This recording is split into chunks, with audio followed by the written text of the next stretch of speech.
Welcome back to another Blackboard Wednesdays with me, Uncle Herm, episode 100, special edition. I want to just get on here today for the 100th episode, and I wanted to just rock out with my Recology uniform.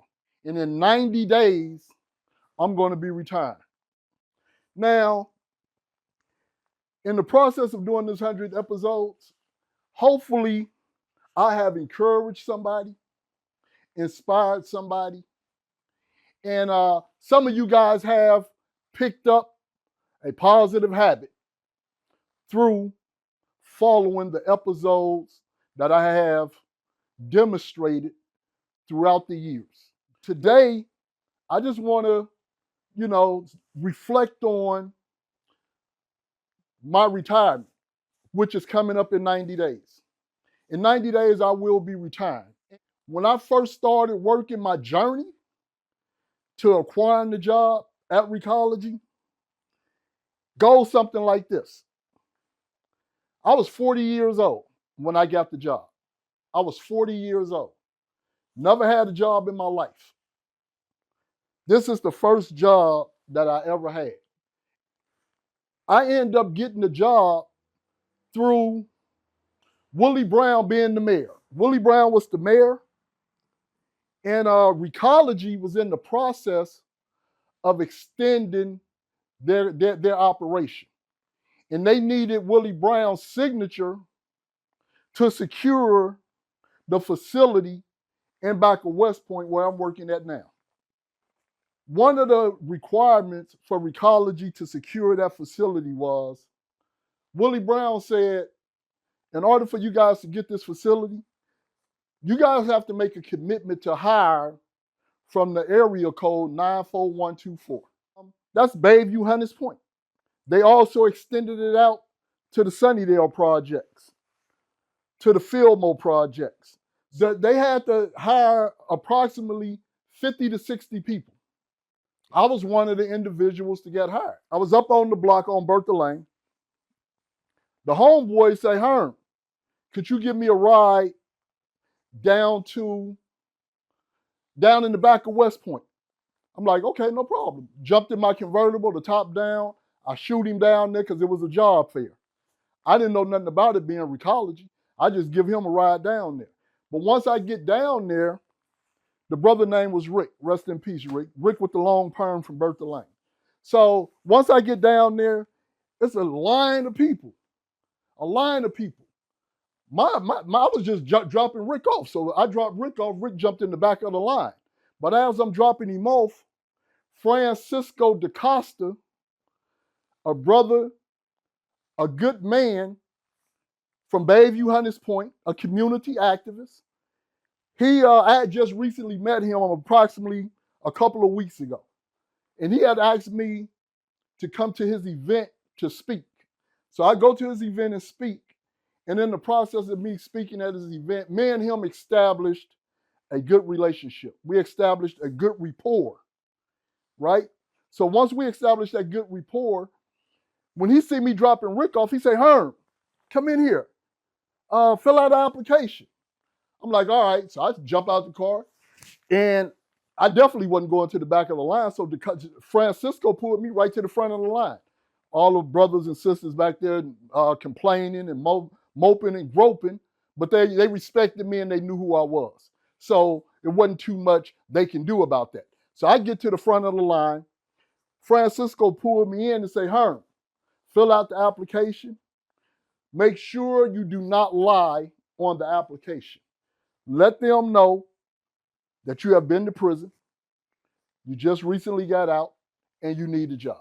So I go in and fill out the application. Didn't think nothing else of it. A couple of weeks later, Francisco called me. He said, Herm, they having a big meeting with the city officials of San Francisco, the Recology executives down on the Embarcadero. I want you to come down there with me. Respect Francisco. Okay, picked him up, me and him ride down to the Embarcadero. Once we down there, Willie Brown and all the city officials Recology and all the executives from Recology down there.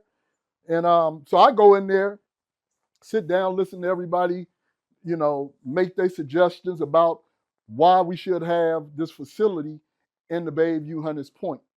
And after it was all said and done, Francisco giving me the elbow, like, Herm, go up there and say something.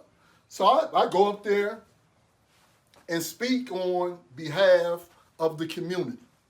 And I'm speaking on the importance and the significance of having a facility like Recology in the Bayview Hunters Point area, as long as they were going to honor their commitment and bring on individuals from the 9412 area code.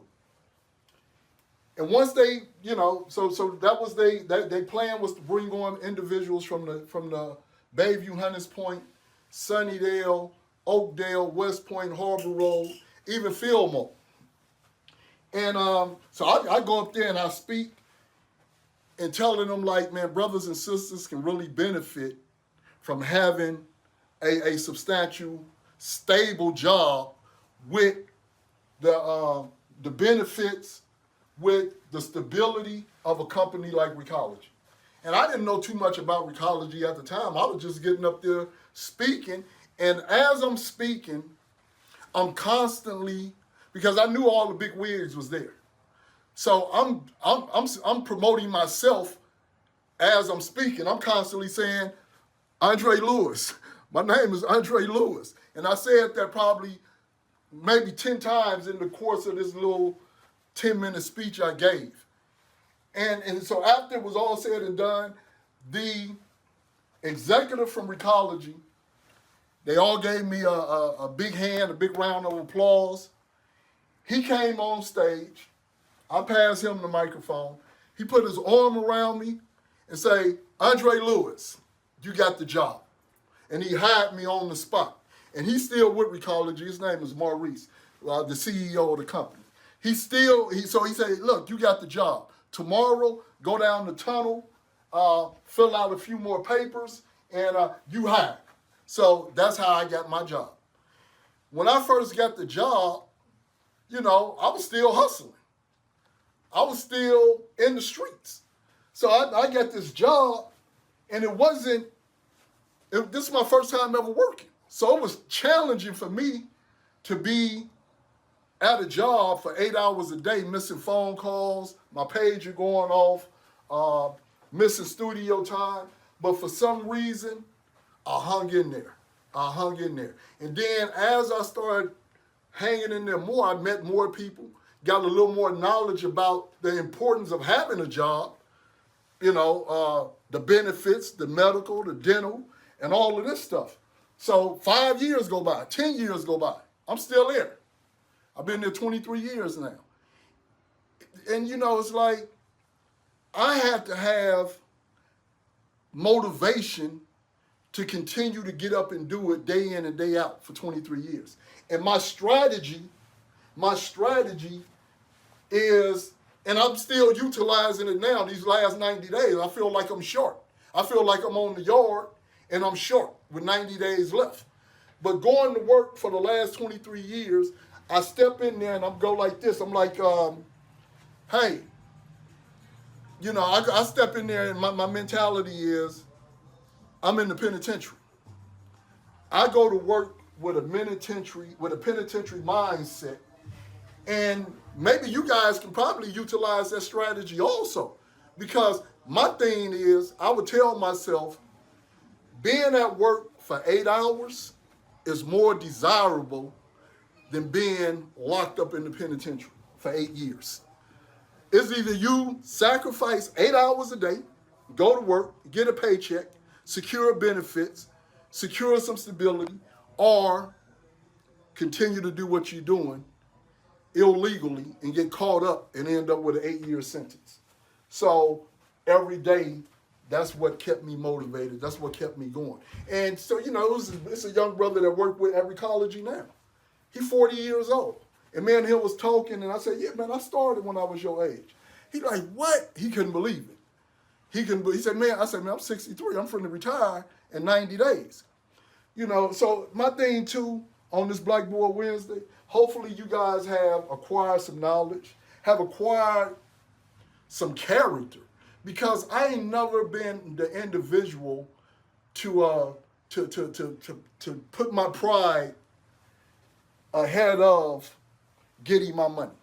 I've always had the ability, the flexibility to adapt to whatever the circumstances was at the time.